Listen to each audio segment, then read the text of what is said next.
good everyone? Welcome back to another video. In the last video, we went ahead and took the drift truck to its first drift event, which was incredible. If you guys haven't seen that video, go check it out. The truck did really well. At the end of the day, only one very minor thing was broken. One of the radiator fans had popped off. The truck drifted amazingly. It was super smooth, self-steered. The suspension handled it. It did have a little bit of wheel hop, but in general, it was awesome. There are a couple things that I do want to fix before the next event. Number one is the wheel hop. We definitely want to fix that.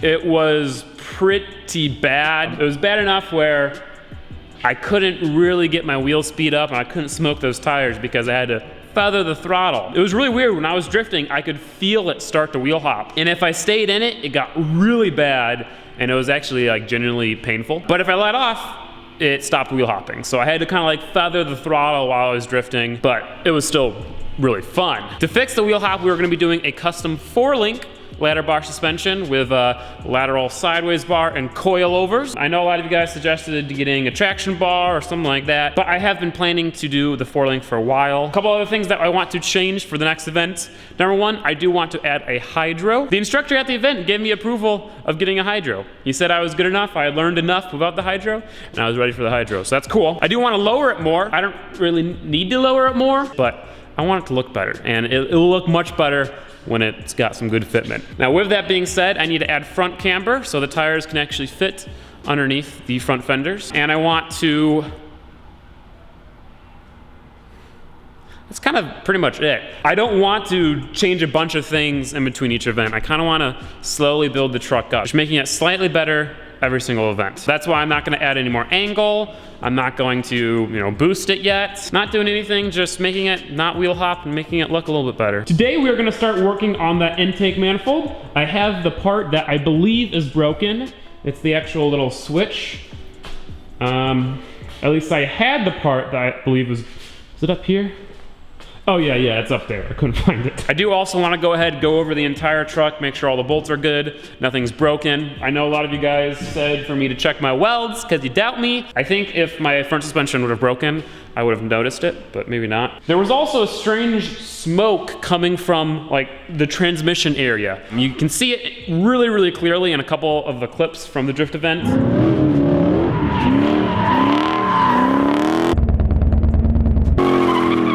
I didn't notice it when I was driving. I only noticed it once I went home and edited the video and I was like, oh shit, like where's that smoke coming from? We'll figure it out. That's why we have a lift. That's why we check things. You guys seem to really dig the video of this thing drifting, which is so awesome. I can't believe I made this thing. I came from making gaming videos on Forza to buying a truck, putting an engine in it myself, building suspension myself. That blows my mind, and that's so awesome. And none of it would be possible without you guys, so thank you so much. I wouldn't have learned any of those skills without having the motivation of making videos and all that crap. So, it's just so awesome. It makes me so happy just to see that thing and know that I did it. Watching the drifting, like editing the video of the drifting, made me so happy.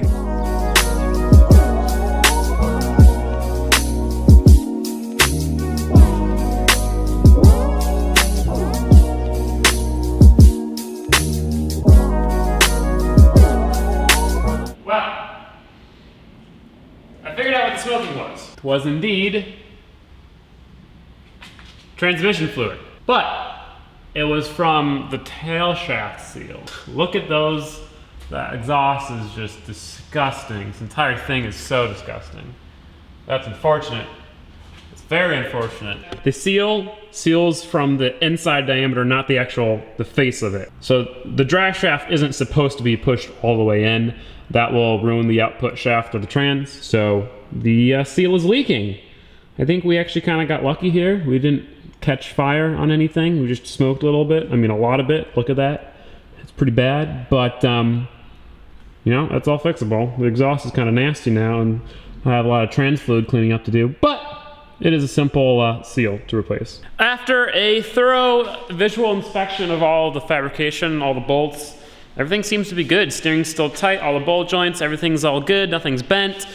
Rear suspension is still there, front suspension is still there. So with that, let's go ahead and start fixing this intake manifold. There are three parts of this intake manifold valve system. Number one, there is the charcoal canister that holds the air for the thing to use. Number two is the actual valve that actuates the thing. And then number three is the switch, the electrical component that controls these two things. These two things are pretty unbreakable, so I'm pretty sure the actual electrical component is the thing that's broken, which is why I bought a new one of those. This is the bad boy. This is operated by a power and a ground, so when we get the old one out, we can test to see if it works. We have to take off the intake manifold. Oh, this is actually more work than it looks. Ugh. The other thing that sucks about this, I have to drain the coolant for like literally the 10th time. I think one of my favorite things is just wasting coolant because it's in the engine for less than a week. I also love getting coolant on my hands because that's what's happening right now at this moment. That peeing, yeah, that's coolant running down my arm. Oh! It's kind of cold. It's kind of cool.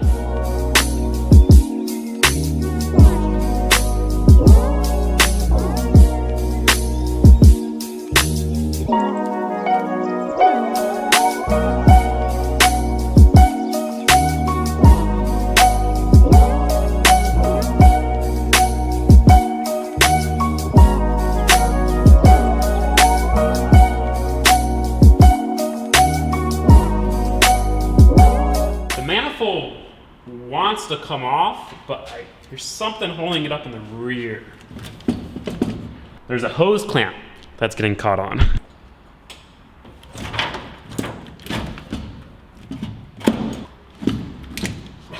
It's so fucking heavy.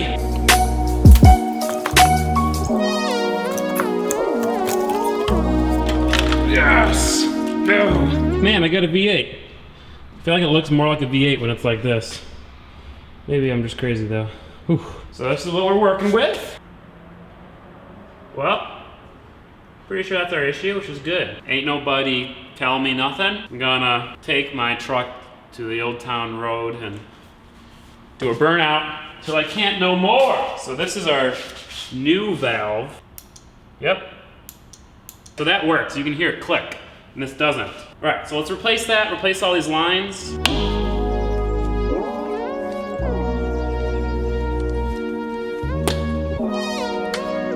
Seems good. I just sucked on it.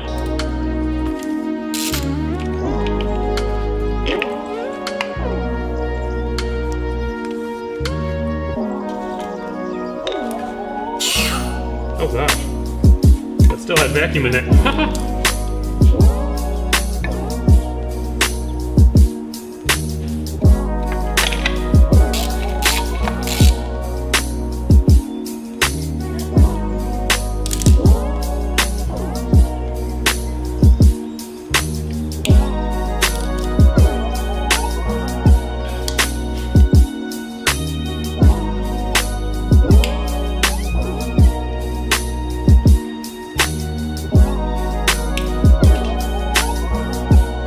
There we go. Plug that back in. Hell yeah, that works. Cool. Now I'm gonna clean up the intake manifold and the block, put new gaskets in, and then put it back in, put everything back together, and then when we go to get it tuned, we'll make more power and more torque.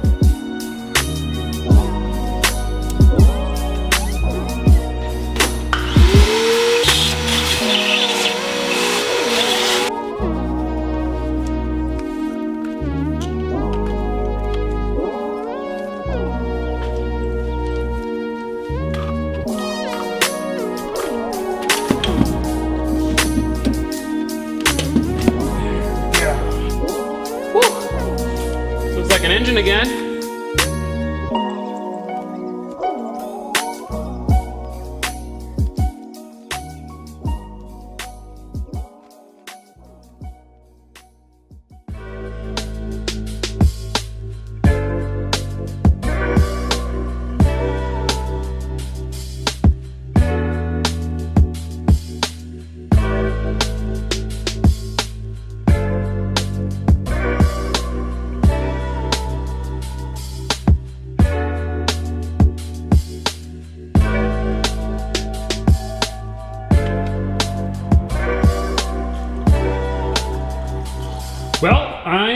pretty sure that everything is put back together. Coolant's in, intake's in, intake manifold's bolted down, throttle cable, strut tower, wiring, fuel line, map sensor, vacuum lines, breather, PVC, PCV. Gonna go and turn it on, bleed the coolant, see how all that works. I definitely lost the truck key, but the Rally Miata key works for it, so it's all good.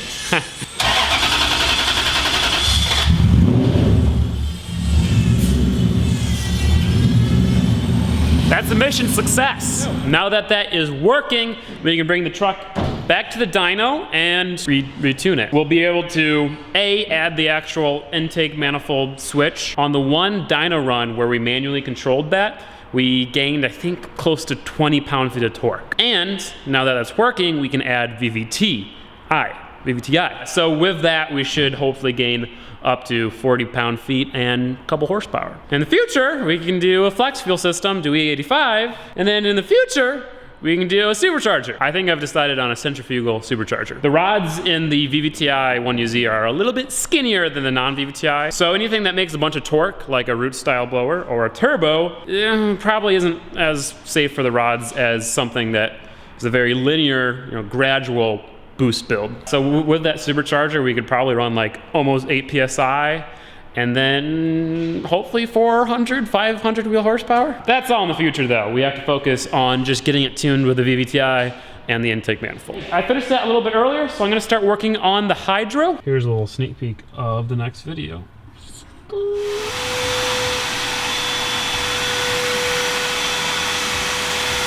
I got my friends to clean my own shop. All right, so that's it for this video. A nice cheap upgrade, 40 bucks to unlock, hopefully 40 pound-feet of torque, maybe 20, 40 horsepower. I don't know. Next week we'll find out, because that's when we dyno the truck. Hopefully you guys did enjoy. If you did, please give it a like. If you didn't, please give it a dislike. I realized the next drift event for the truck that we could go to is I think May 16th. 11 days. I don't think we'll make it, so that's kind of unfortunate. We'll have to wait till a month after that. But I do want to start tracking Molly and getting Molly prepared for her new engine, so maybe we'll do that. I want to go to at least 2 to 3 events a month, because I've never gone to a bunch of events any of the last seasons, and I've always regretted it. But anyway, getting off topic. Thank you guys so much for watching. I do really appreciate it. Today, Saturday. No, it's Sunday. Subscribe to Gingium! Subscribe to Gingium, but today we've been spending the time working on Pasha's go-karts. I don't know if you guys remember this thing, but it's come a long way. We're working on, or we just finished putting a new frame rail in it. I made those frame rails.